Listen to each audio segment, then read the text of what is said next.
বন্ধুরা, আজ আমরা প্যালেস্টাইনের পতাকা আর্ট করতেছি খুব সহজে। প্রথমে 5.5 ইঞ্চি মাপ দিয়ে পতাকার কাঠি দিয়ে দিলাম, তারপর উপরে গোল দিয়ে দিলাম।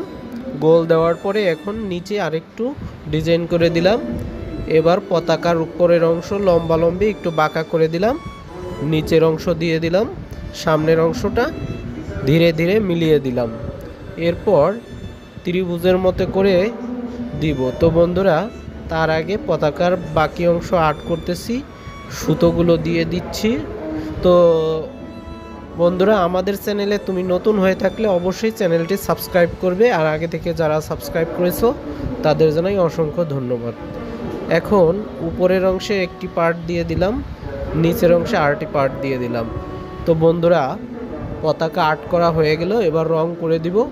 আমাদের মতো চাইলে তোমরাও সবাই রং করে দিতে পারো। আর ভিডিওটি না টেনে পুরোপুরি দেখলে খুব সহজেই এই পতাকাটি আর্ট করে রাখবে এবং শিখতে পারবে। তাহলে একবার শিখে রাখতে পারলে কখনো আর বলবে না। তো বন্ধুরা, কে কোন জেলা থেকে আমার ভিডিওটি দেখছো একটু কমেন্ট করে জানাবে। আর ফেসবুক থেকে যারা দেখছেন তারা অবশ্যই পেজটি ফলো দিয়ে রাখবেন। আর যারা প্যালেস্টাইনকে ভালোবাসেন হৃদয় থেকে, অবশ্যই প্যালেস্টাইনের নামটি কমেন্ট বক্সে কমেন্ট করবেন। এরপরে আমি কোন দেশের পতাকা আর্ট করব কমেন্ট বক্সে দ্রুত জানান, ভিডিওটি শেয়ার করে দেন।